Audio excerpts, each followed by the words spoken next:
माझं नाव छाया मनोज शेंडे, राहणार भोराडा, तहसील मूल, जिल्हा चंद्रपूर. तिथून मी आली आहे. माझ्या ताईकडे लग्न होता 1 तारखेला. त्या लग्नाला माझी आई आपल्या गावावरून येत होती आणि मी मग माझ्या गावावरून येत होती. त्यात आम्ही मारोड्याला पोहोचतात नुकताच फोन आला माझ्या आईचा, का तुझ्या आईचा ॲक्सिडेंट झाल्यामुळे. मी तशीच बस स्टॉपवर गेली. तिकडून माझ्या आईला ॲक्सिडेंटच्या म्हणजे आणत होते. तिथून ती माझी आई आहे, चिमूर तालुक्यामध्ये गोंदवडा या गावामध्ये सरपंच आहे जिजाबाई दादाजी गायकवाड. यांचं 30 तारखेला ॲक्सिडेंट झाला. अचानक टाईम आहे 4 वाजता. अचानक स्कूटीवर बसून असताना ते ब्रेकर आला. ब्रेकरवरून त्या खाली गिरल्या. त्याच्यानंतर आम्ही मुलगा हॉस्पिटलमध्ये ॲडमिट केलं.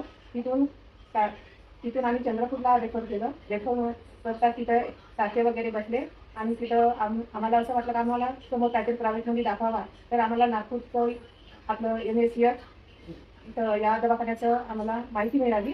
तिथं ॲडमिट केलं. तिथं आल्यानंतर आम्हाला असं खूप छान असं दवाखान्याचं माहिती मिळाली तर इथं छान सोयी उपलब्ध आहे म्हणून.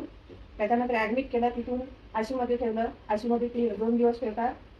छान असं डॉक्टरांचं तिथं येणं जाणं, छान असं तिच्याकडे लक्ष देणं आणि आमचा पेशंट 3 दिवसामध्ये चांगला बोलायला वगैरे असं लागला.